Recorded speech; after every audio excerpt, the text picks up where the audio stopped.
Good evening and thanks for joining us tonight. The world was watching St. Louis as President George Bush and Senator John Kerry sparred during the second of 3 debates. Washington University hosted the event. Undecided area voters asked the candidates questions of their choosing. Those questions covered a wide range of topics, including the war in Iraq and taxes. It started with a handshake and a few smiles, but the tone quickly changed.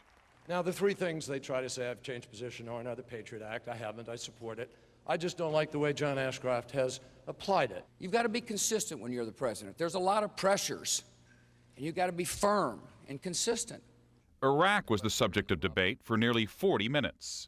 Mr. President, yesterday in a statement you admitted that Iraq did not have weapons of mass destruction. We all thought there was weapons there, Robin. My opponent thought there was weapons there. That's why he called him a grave threat. This president rushed to war, pushed our allies aside, and Iran now is more dangerous, and so is North Korea with nuclear weapons. He took his eye off the ball, off of Osama bin Laden. The war of words continued, but the president was adamant when it came time to talk about the possibility of a draft. Forget all this talk about a draft. We're not going to have a draft so long as I'm the president. Got stop-loss policies so people can't get out when they were supposed to. You've got a backdoor draft right now. Then it was time to talk about taxes. I am not going to raise taxes. When he talks about being fiscally conservative, it's just not credible. Then the president and Senator Kerry wrapped up with closing statements. I believe America's best days are ahead of us. I'm an optimist, but we have to make the right choices to be fiscally responsible and to create the new jobs of the future. We're at war, and it requires a president who is steadfast and strong and determined. I vowed to the American people after that fateful day of September the 11th that we would not rest nor tire until we're safe. Well, we have team coverage of tonight's event. You'll hear from audience members and what they thought about tonight's debate. We're also gathering debate reaction from the spin experts. But let's begin now with the post-debate rallies. News Channel 5's Steve Jankowski is with Kerry supporters at America Center. Jeff Small is live at Queenie Park, where Republicans are waiting for the president. We'll start with you, Jeff. Okay, and Mike, this was a capacity crowd that came out here tonight to hear what both candidates have to say. And believe it when I tell you that they were not sitting by quietly. In fact, throughout the debate tonight, there were plenty of cheers for the president and many boos for John Kerry. But they definitely came out to support the president as he answered questions. Tonight's event was closed to the public and included supporters of all ages. Bush supporters say that the president held his ground in tonight's debate and answered the important questions, as many questions about why he chose to go to war, also about his position in terms of securing the nation for the future. They also liked what the president had to say about health care affecting millions of people throughout the U.S. Bush supporters say that Senator Kerry failed in his attempt to win over voters in the Show Me State. Instead, the supporters say that the president came out of this debate actually stronger than ever. Again, as you mentioned, we are expecting the president to make his way into the building. I believe it was a kind of badly kept secret because no one officially told us that the president was coming. In fact, many people in the audience were just told that a special guest would be here. But we are told that actually to my right, the president will make his way into the building before getting to the podium and then making brief comments before this audience.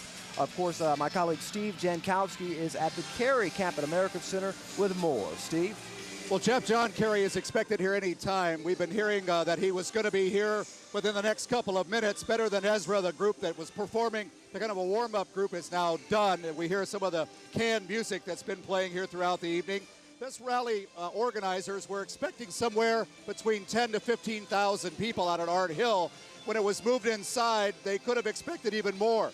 There are probably 10,000 people in America Center right now waiting for Senator John Kerry.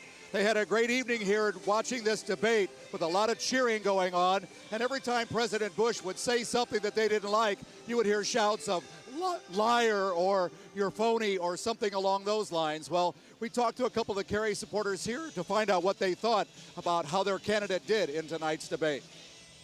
He made some marvelous, gave some marvelous answers to a lot of the questions that I had in my mind. I especially liked what he said about peace, and I think if he could promote that and give us a vision in America of that, I think that he'll make a great president. I was very interested in the healthcare part. I think it was amazing that he stood his ground, that he had his facts, that President Bush seemed to stutter and lose his focus, and I think the agitation that he showed that he was not prepared for someone that spoke as well as John Kerry. This place is going to probably go crazy when John Kerry comes in. We've seen posters being handed out, women for Kerry, firefighters for Kerry, Kerry Edwards, JohnKerry.com. The various signs are in abundance. So when the senator from Massachusetts walks in, we think somewhere behind the set, I'm sure you'll hear an uproar that will probably rock downtown St. Louis. At the convention center, Steve Jankowski, News Channel 5. Mike and Karen will come back when the senator comes to the dais. Okay, we'll check back with you, Steve and Jeff. Thanks very much. Both President Bush and John Kerry targeted a very important group of Americans tonight. Yeah, the presidency could be decided by undecided voters, and both candidates are courting them. News Channel 5's Cordell Whitlock met with a group of undecided voters as they watched tonight's debate. Cordell, what did they say? Well, Mike, the consensus from the audience members we spoke with, whether they were leaning towards Kerry or Bush or were truly undecided, is that they really liked this town hall format. They said that it gave them, A, a chance to really gauge the candidates' personalities, and B, they really understood where the candidates stood on certain issues. Now, we talked with two women who said before they entered the debate hall, they were truly undecided. I think Senator Kerry did really well. I think I got to know him a lot better, and he came across as much more personable than President Bush did. So I was really impressed with his performance. Did he win your vote? I'm leaning towards Kerry, and I'm leaning towards Bush on the on abortion and stem cell research and that way. So, and I have a problem as a Catholic. I have a problem with Kerry and his voting on partial birth abortion and things along those lines. And the audience members said that they thought both men came across really well tonight, that they didn't seem intimidated by this town hall format, and they all said that they certainly have plenty to think about between now and November. Reporting live from St. Louis, Cordell Whitlock, News Channel 5. Well, and as you can imagine, East Side is sure to declare victory in this debate. Yeah, the political pundits are doing that right now in what's called Spin Alley. We have live team coverage at Washington University tonight. Mike Owens is talking with Republicans, but we begin with Lisa Zigman, who heard from Democratic spinners. Lisa. Well, Mike and Karen, the spin started within 2 minutes of the debate, and I'll tell you, the Bush team had these position papers out right away. It took about 40 minutes for the Kerry team to start getting their position papers out, but when it was all said and done, even before the debate ended, the spinners were in this room, and for the Democrats, they believe their man won. The military's job is to win the war. They did it and did it well, but it was the president's job to win the peace, and he's not done it very well. It looks like he hit a grand slam home run. He made all of the salient points. Kerry showed himself to be a very strong commander-in-chief, someone that we could put in charge and would give us a fresh start in Iraq, and someone who would get the job done and then come home and fight for the middle class. Of course, the Republicans had a much different perspective. Mike Owens is covering the Republican spin. Lisa, it used to be that spinning was pretty subtle, but no more. In the last 10 years, it's become very, very obvious. Minutes after this debate began, the spin begun. But Republican spinners are grinners tonight. That's because they think their candidate has succeeded in winning this debate, and he's increased his attacks on John Kerry and his 20-year record in the Senate. Senator Kerry, I think, shattered his credibility tonight, saying he'd never changed his opinion on Iraq. The American people have seen him change his opinion on Iraq, on issue after issue, saying his health care plan, the government's not involved when 8 of 10 of the new people who would get insurance through his plan would go on a government program. He shattered his credibility tonight. I think the president dominated with a very impressive command of the facts and policies that I think the majority of Americans will endorse. Senator Kerry talks a lot, but he has a record, a 20-year record in the Senate, and that record is one of voting to weaken our military, slash our intelligence, raise taxes, avoid reforms to improve our health care system, and I think the president had a home run. I think the American people saw the president, I know, a great leader. In the coming week, we of course will see more about Senator Kerry's record. The president seemed to hammer on that throughout the debate tonight. Of course, we'll be coming back here to Spin Alley in about 15-20 minutes with more reaction from the spinners. All right, Mike and Lisa, we'll see you in just a few minutes. Well, security at Washington University tonight was very tight. Many protesters tried to get arrested, and at least 8 actually did. News Channel 5's Alex Fees continues our coverage from Washington University. Alex? Mike and Karen, good evening. At least 2 of those arrests came after acts of civil disobedience that were both planned and promoted. Now, other than that, despite this highly contested campaign, tonight was pretty peaceful. Don't blink or you'll miss it.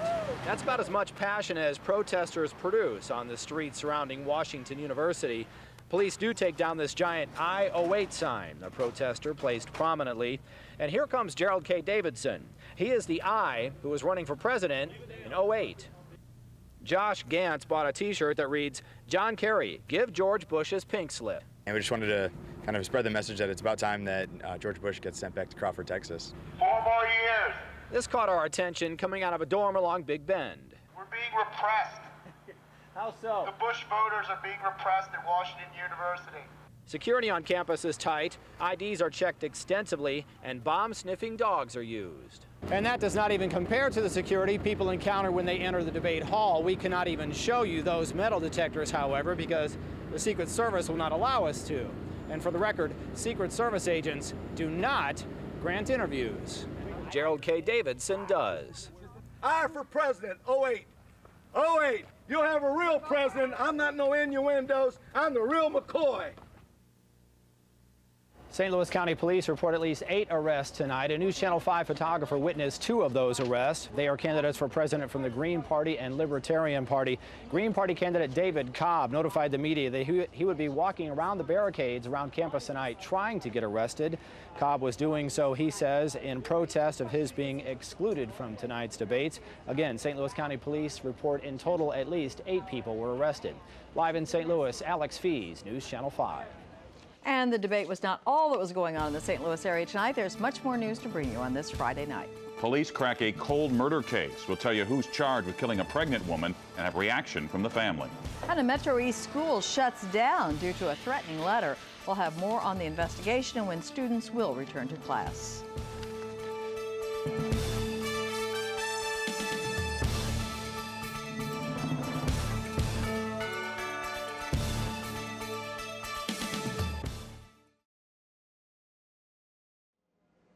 After 14 months of questions, a Waterloo, Illinois family finally has some closure. 21-year-old Twyla Wiley was pregnant in August of 2003 when her body was found in a creek bed. Now her husband and his brother are charged with her death. News Channel 5's Jack Wang has details on the night beat. Mike and Karen, Twyla Wiley's husband and brother-in-law were arrested tonight. For Twyla's father, the news brings with it a sense of relief.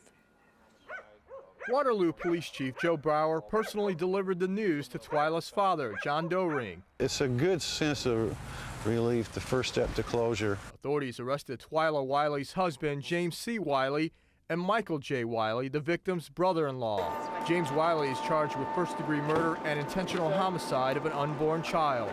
Michael Wiley is charged with concealment of a homicidal death and obstructing justice. So this is overwhelming all of a sudden, just kaboom, you know, right after I started having some very serious doubts that this would ever happen, you know. And it kept that one flicker of hope and whambo, you know, and oh, thank you. Twyla Wiley was 1 month pregnant when her body was found in this creek bed in Connersick Park. Her death was ruled a homicide. Her husband initially told police she committed suicide. We were able to, by process of elimination, developed James and Michael Wiley as our prime 2 suspects. A handgun found by Twyla Wiley's side belonged to Michael Wiley. The arrest did not come as a shock to Twyla's father. Not a bit of surprise at all. Not at all. Because we did know some details, and a lot was in public. The criminal complaint says James Wiley used a 9mm handgun to kill Twyla Wiley. James Wiley is being held on $1 million bond. Michael Wiley is being held on a $100,000 bond. Karen? Thanks, Jack. A fourth person is in custody now, charged with the murder of a Warren County grandfather, and a fifth person committed suicide rather than face arrest. 63-year-old Joseph Snyder shot himself in a Miller County home, according to police. Snyder's two sons are charged with Charles Windman's murder. 27-year-old Jamie Snyder has also been charged with murder. Investigators say a child custody dispute sparked Windman's murder. St. Louis police are searching for a 14-year-old driver who stole a Dodge Neon and hit a middle school student. The accident happened at 2 p.m. just outside Blewett Middle School in the 1900 block of Cass. The victim is between 12 and 14 years old. He suffered arm and mouth injuries. The Dodge Neon had a Missouri license plate 636 ASW. Police and the FBI are searching for the person who left a threatening note at Collinsville High School Thursday afternoon. School leaders canceled today's classes and tonight's football game as a precaution. The note mentioned one student by a first name and threatened to use a gun. Classes will be back in session on Tuesday. A new charter school in the Venice School District could open next month. Illinois Governor Rod Blagojevich urged the State Board of Education to approve the school, even though the former board rejected it. Venice High School closed this summer. Many students didn't like the option of attending East St. Louis High School. For the third time, striking auto mechanics in St. Louis have turned down a contract offer. Mechanics left the Union Hall this morning after rejecting the deal by nearly a 2-to-1 margin. The mechanics have been on strike for more than 2 months. The main sticking points are job security and the hiring of lower-paid helper workers. Well, it was a little wet today, but we can't complain. We really needed the rain. But there are lots of people who'd like to have sunny skies for the weekend, Cindy. How's it looking? I think we're going to see some sunshine tomorrow. Overnight tonight, skies will become partly cloudy. And by the way, tomorrow, here's something for you to do. The National Weather Service right here in St. Louis is hosting an open house between 9 a.m. and 4 p.m. Go on out, check out that warning and forecast process. I'll be right back with your outlook.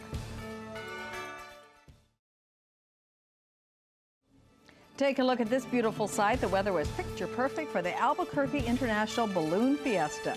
More than 50 hot air balloons came together for the balloon glow last night.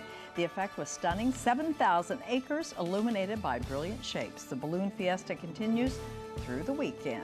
Of course, we had our own balloon glow several weeks ago in Forest Park, and tonight would not be an excellent night. We had some rain earlier. It's drying off now, and the winds are calming down, so we're going to have fog tomorrow morning. That could cause some problems if you're going to be traveling. And just a little bit of trivia for the folks wondering about the Dodgers game tomorrow in Los Angeles. Dodgers have only been rained out 17 times in their home games, 39 seasons of home games, so it's very dry for the California stadium out there. It's going to be dry again tomorrow. The weather will be just beautiful. Game time out there is 4:30, 6:30 here in St. Louis. So I'm sure everybody's going to be paying attention to that. Today we picked up some nice rainfall, especially off to the south. Locations way down south, southern Reynolds County, Iron County, and so forth. Half an inch fell at Farmington. These are 24-hour totals. 52/100 of an inch in Columbia. Columbia ended up with over an inch of rain over a 2-day period, and certainly that was good news. Clouds are now thinning out. We've got clearing skies off to the northwest. Should be partly cloudy overnight. No rain anymore all across southeastern part of Missouri and Illinois, and even that is really starting to break apart. Where is this moisture coming from? You got to look way down south. We're talking about the Gulf of Mexico, where there's a brand new tropical storm. The name is Matthew. It developed this afternoon, and it's all following around the perimeter of a large dome of high pressure. That's why that moisture continues to head into the bi-state area.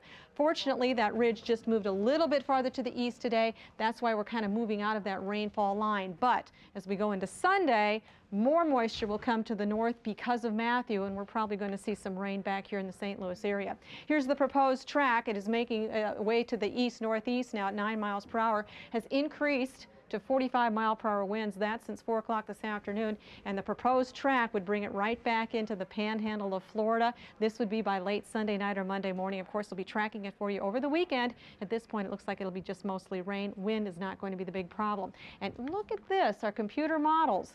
A little bit of moisture at 3 a.m. I think that's going to be the fog that starts developing here by morning. A lot of moisture left over with the winds dying down, some cool air trying to come in with that frontal system, so foggy conditions will exist tomorrow morning. This is what we're talking about by Sunday. Here comes more moisture out of the south. That's from Tropical Storm Matthew. So we'll see more showers, back here in St. Louis again by Sunday late afternoon into Sunday night. Tomorrow, beautiful outdoor plans, no problems. We should see that fog burn off, and then partly cloudy to partly sunny conditions if you're going to one of the lakes this weekend. Saturday is the pick day. By Sunday, we'll have that chance for some showers. Temperatures in the upper 60s to lower 70s. Winds are almost calm right now. Been out of the south most of the day. Temperatures in the 50s. Currently at Lambert, we've got 64 degrees, though. 63 downtown. West-southwesterly winds very light. Pressure rising. High today was 73. Low this morning was 67. We picked up 0.18 of an inch since midnight. Tomorrow, under partly cloudy skies to the north with some morning fog, 68 to 70 degrees.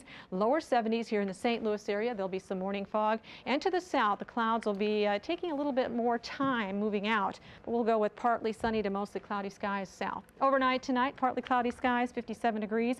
Morning fog tomorrow, 70 for that high. Northeasterly winds by the afternoon. Sunday afternoon, a chance for some showers again, definitely on Monday. Tuesday and Wednesday, a slight chance to pick up some more rain. By the end of next week, much cooler temperatures. Okay, thanks, Cindy. And President Bush is addressing his supporters at Queenie Park. Let's join now. The President motorcade just arrived a few minutes ago. A huge crowd on hand at Queenie Park for this after-debate party. Republican supporters cheering on the president as he walks into the building along with his wife, Laura, and he's going to take the podium and speak to the crowd. And a little bit later, Senator John Kerry will be at America's Center to talk to his Democratic supporters, and we'll take you there live as well. A big difference in these rallies. The Bush rally is by invitation only for Republicans who were handpicked to be there tonight, while the Kerry rally is open to the public at America Center tonight. It was originally scheduled to be on Art Hill, but of course our weather made that less than practical. Of course, these crowds watched the debate on the televisions at their various locations, cheering their candidates on, and now the President of the United States.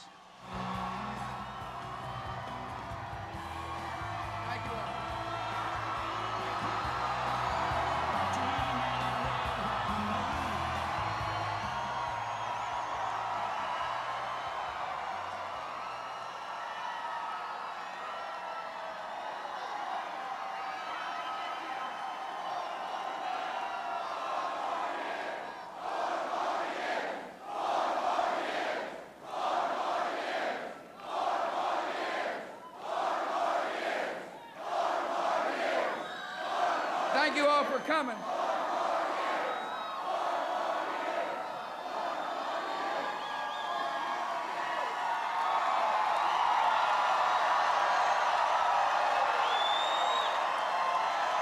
Thank you all.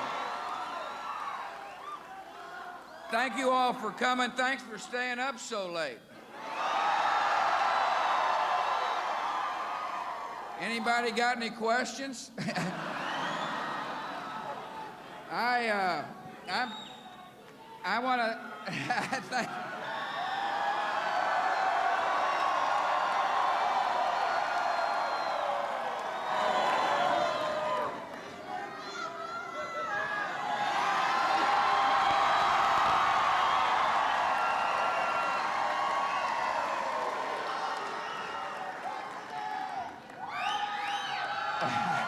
Thank you all for coming. Laura said, don't talk too long tonight. I said, okay. But I do want to thank you all very much. There's no doubt in my mind, with your help, we'll carry Missouri again and win in November.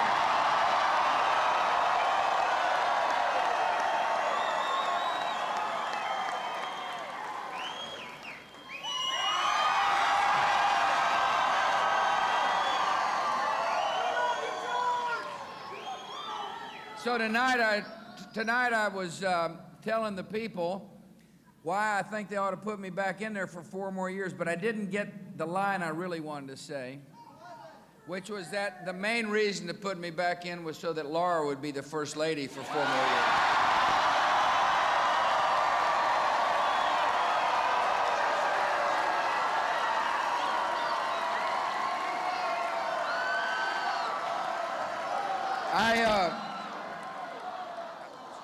Tomorrow.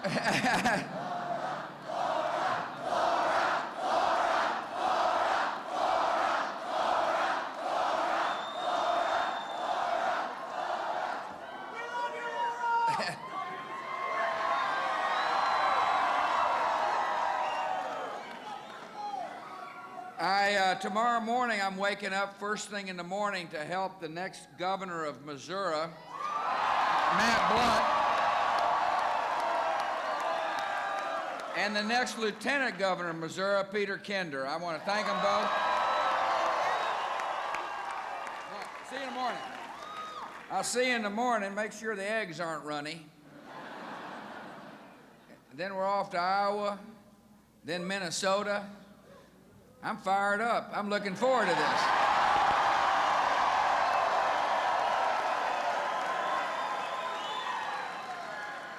I thank all the candidates who are here. I really want to thank those of you who are putting up the signs and making the phone calls and doing all the work.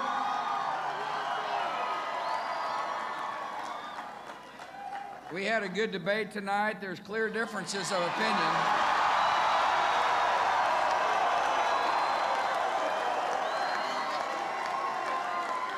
One thing I hope you can tell is I know what I believe.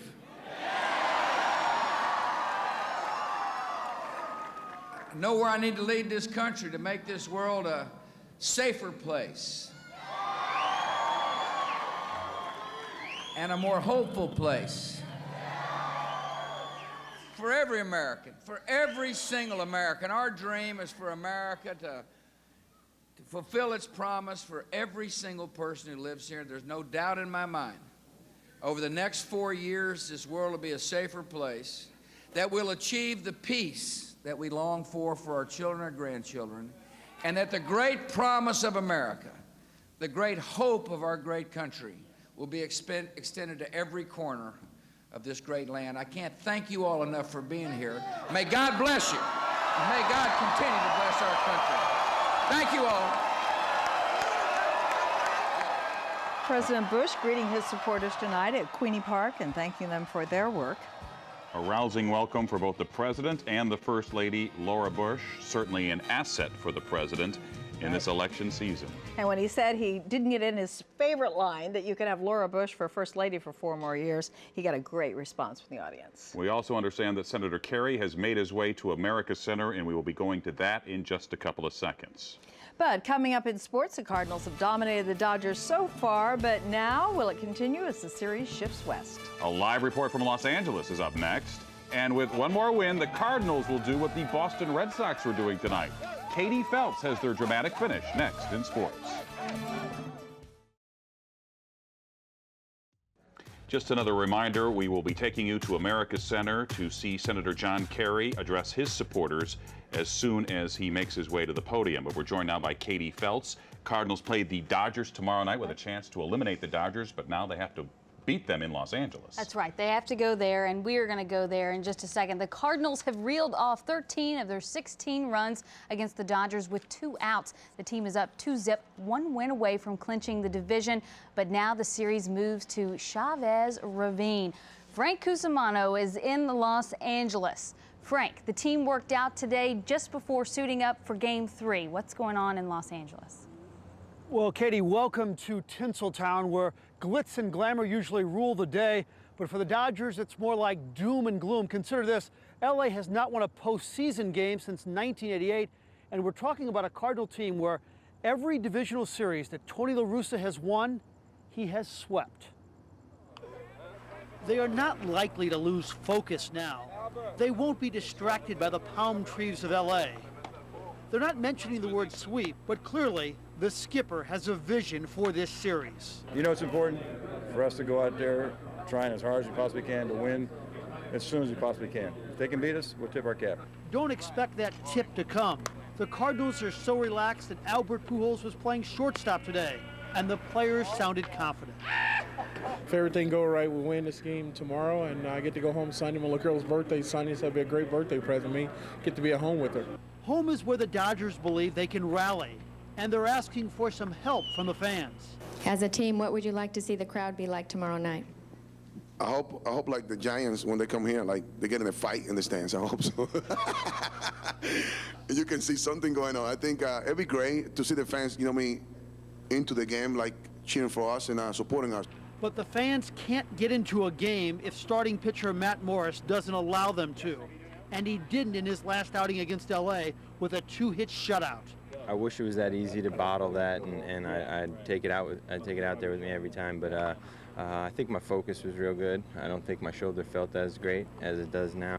The Cardinals are now 9 wins away from their 10th World Championship. And let me tell you about the Dodger confidence level at this point. Jose Lima last week boldly predicted that the Dodgers would beat the Giants and make the playoffs. They asked him about a prediction for this weekend. He said, "I can't make that prediction. We're playing the Cardinals." I'm Frank Cusimano reporting live. Let's send it back to Katie in the studio. All right, Frank, thanks. Red Sox fans were probably still holding their breath. That ugly curse almost reared its head in Game 3 against Anaheim. The Bo Sox trying to eliminate Anaheim, leading 6-2 in the 7th. Vladimir Guerrero takes it deep the other way for a grand slam. This game all of a sudden tied at 6. Yep, Boston fans know this feeling. Now in the 10th, a happy ending. David Ortiz connects with a man on. That's over the Green Monster ball game. Boston completes the sweep, and Ortiz gets the champagne shower treatment in the clubhouse. Boston into the American League Championship Series for the 2nd straight year. Your final 8-6. The Yankees got a leg up on the Twins in Game 3 of their series tonight in Minnesota. Hideki Matsui hits a shot to center. Watch Torrey Hunter on the run. He'll make a great catch, but the impact into the wall knocks the ball over for a home run. Hunter was shaken but stayed in the game. The Yankees take a 2-1 series. They win it 8-4 tonight. So the Cardinals going to wrap it up tomorrow night in Los Angeles. Yes, we will be anxiously waiting. All right, thanks, Katie. Well, we've heard from the Democrats and the Republicans. And each side says their candidate came out on top during tonight's debate. KSDK political analyst Dave Robertson watched the debate right here in our studios. We'll get his take on the event next. And now it is Senator Kerry's turn as he has arrived at America Center to greet Democratic supporters tonight. Our cameras are there, and he is meeting with all the people who have gathered at America Center to just tell him how great a job they think he did tonight. You saw President Bush a few minutes ago at Queenie Park, and now Senator Kerry and his wife, Teresa Hines Kerry, have made their way to America Center. As Karen mentioned earlier, this rally was going to be at Art Hill. It was originally scheduled for Art Hill outside, but the possibility of rain had them change their minds, and they went inside to one of St. Louis's biggest venues, America's Center. And a huge crowd on hand. Steve Jankowski reported earlier that they have been there all night, and many of these people watched the debate on the big screen at America's Center. As you can see, Senator Kerry accompanied by his wife, as was President Bush, Teresa Hines Kerry. Some family members there too. I believe I saw a couple of his daughters in the crowd. It'll be interesting to hear what the spin is tomorrow on this debate tonight, because I think it was clear from almost everybody we talked to after the first debate that John Kerry won that debate. Now, of course, when we went to Spin Alley after this debate, the Republicans were saying the president won that debate. Of course, the Democrats are saying John Kerry won yet again. And John Kerry's victory, if you can call it that, in debate number 1 actually moved the polls. And that will be the thing to watch tomorrow. That's when the people will have their say and how they feel that the performances tonight affected their decision.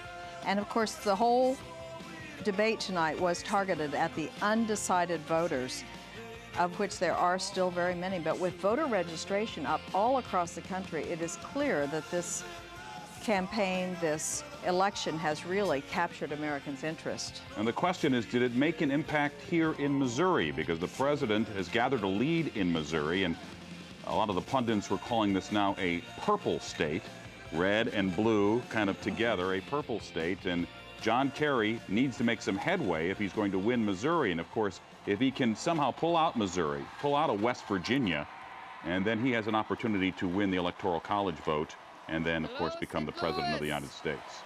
Here is Teresa Hines Kerry, Senator Kerry's wife.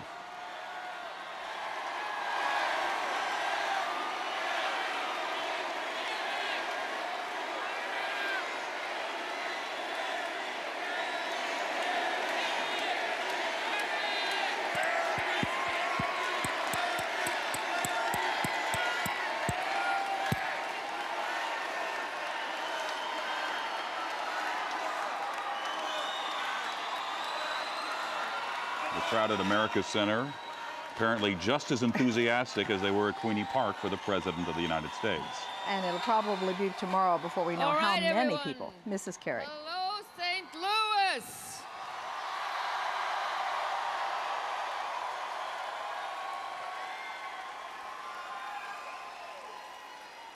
How about 2 for 2?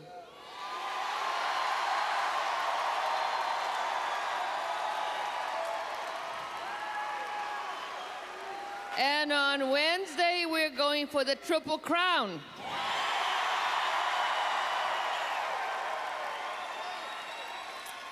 Thank you so much for being here. And if with your help, if you're as this wonderful on November the 2nd as you are tonight, we will go for the Grand Slam. Thank you.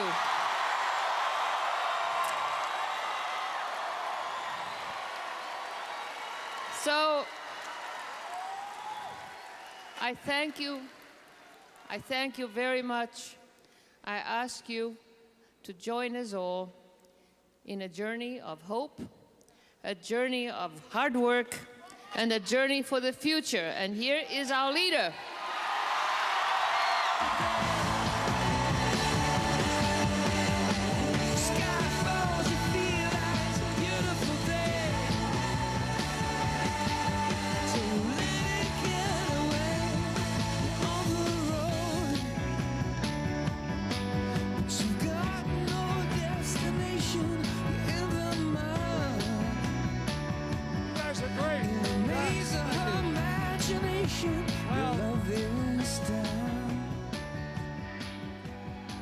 Ladies and gentlemen, St. Louis,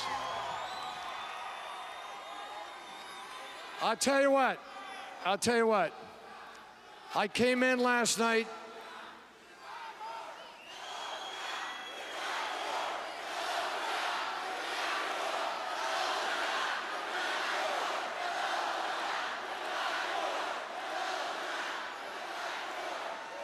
Let me tell you something. I came in last night, and I knew good things were going to happen because the minute I got in, the Cardinals won. It was that simple. I want you to know, this is my 2-0. Yeah, I know. Now, we got this little problem brewing, but you know what? We're going to deal with it later. It's called Red Sox Cardinals World Series. But I'll tell you what, I'll forgive you if you'll forgive me. And we'll just work it out down the road, because you know what's more important? I'll tell you what's more important. What's more important is that we get our lives back, we get our future back, we get this country back.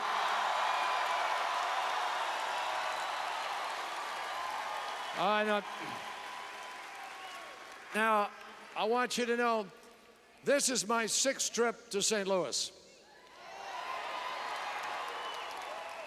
But according to Dick Cheney, I've never been here.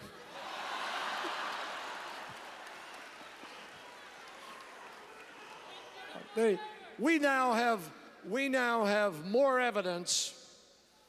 We have more evidence that Dick Cheney actually met John Edwards than that there were weapons of mass destruction in Iraq.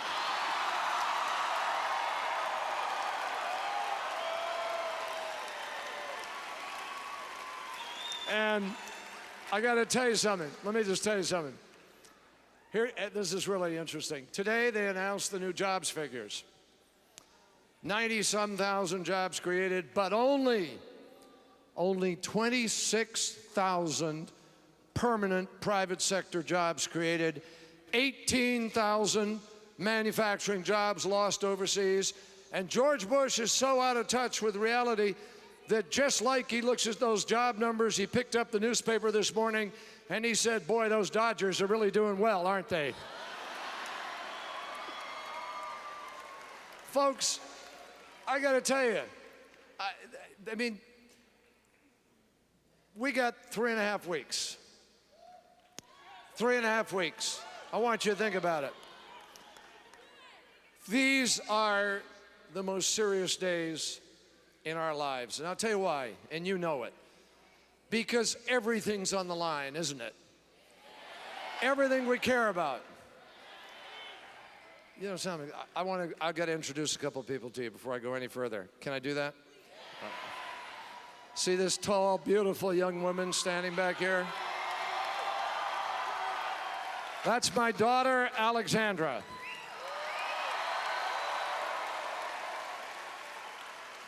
And over here, standing back here, is my sister Peggy, who used to beat me up when I was little. Senator John Kerry and his wife Teresa Heinz Kerry at America Center tonight, and we're leaving that speech because we wanted to give him the same amount of time as we gave President Bush. And as we told you earlier, Dave Robertson, our political analyst, was watching the debate from right here at KSDK. We'll get to hear from him next.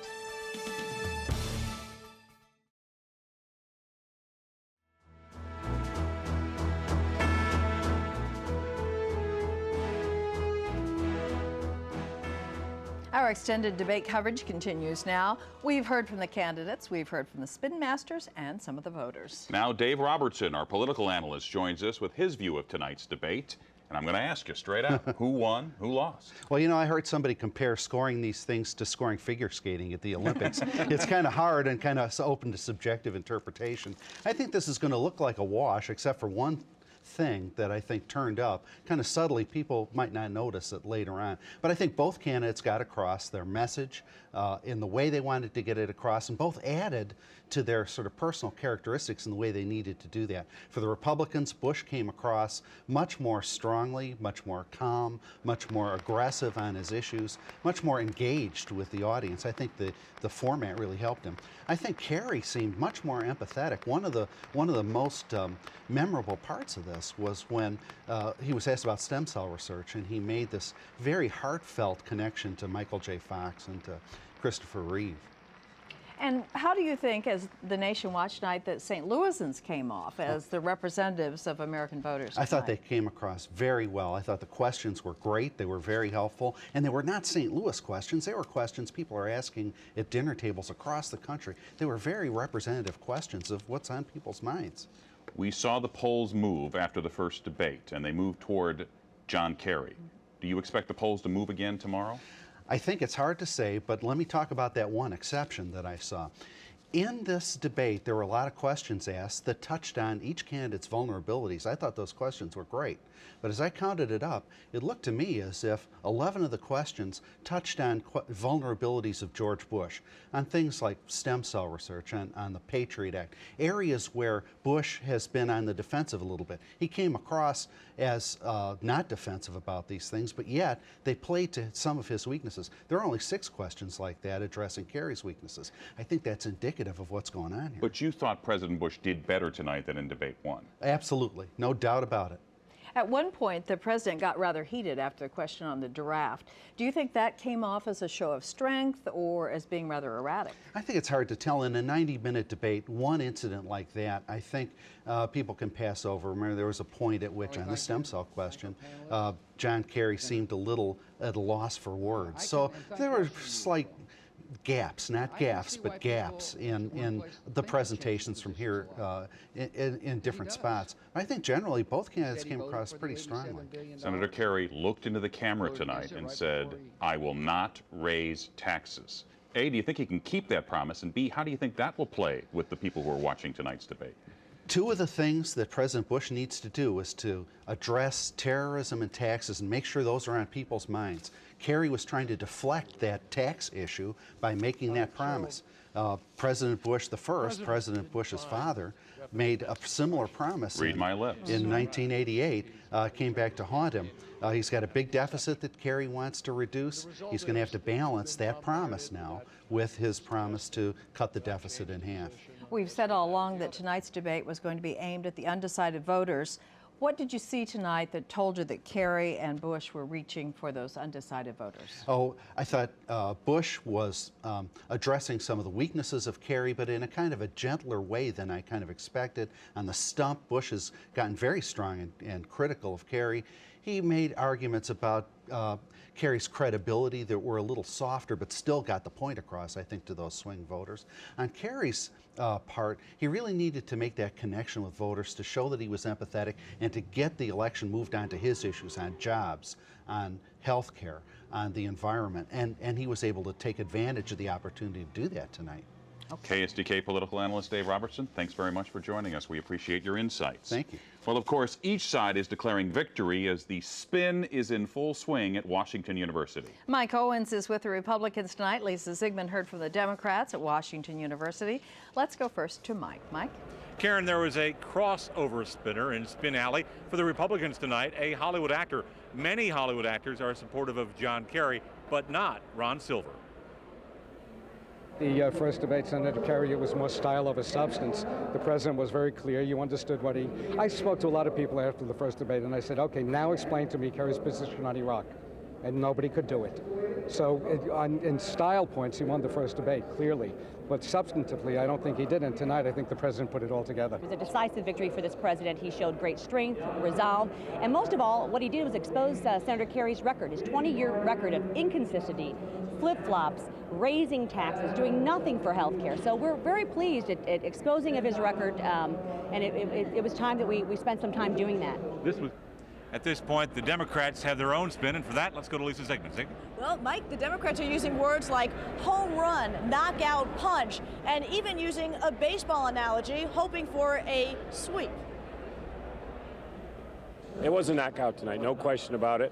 You know, this is a 3-round fight. John Kerry has now won the first 2 rounds. The president, once again, looking arrogant, looking defensive.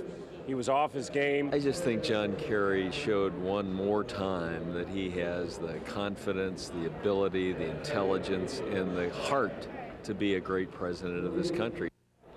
And Mike and Karen, I should point out that the spinners were spinning even before the debates ended. Reporting live from Spin Alley for Mike Owens, I'm Lisa Zigman. Of course they were. Of course, they don't need a conclusion to talk about what happened. Well, the debate is over, but as we were saying, the spinning and the celebrations will continue. We'll take you back out to the rallies for President Bush and Senator Kerry when we come back. Stay with us. Well, at 10:56, Democrats and Republicans are still out rallying. And each side, of course, is claiming a big win in tonight's debate. Let's go back to Jeff Small. He's live with President Bush supporters at Queenie Park in St. Louis County. Jeff? Well, Karen and Mike, a lot of enthusiasm, as you heard earlier, when the president walked into this room. Everybody's just about gone now. Behind you, you can see some of the supporters still hanging around. Believe me, there were many, many cheers for the president, a lot of boos whenever Senator Kerry spoke, but everyone here says that the president did an extremely good job of getting his message across, and they're looking forward to the next debate.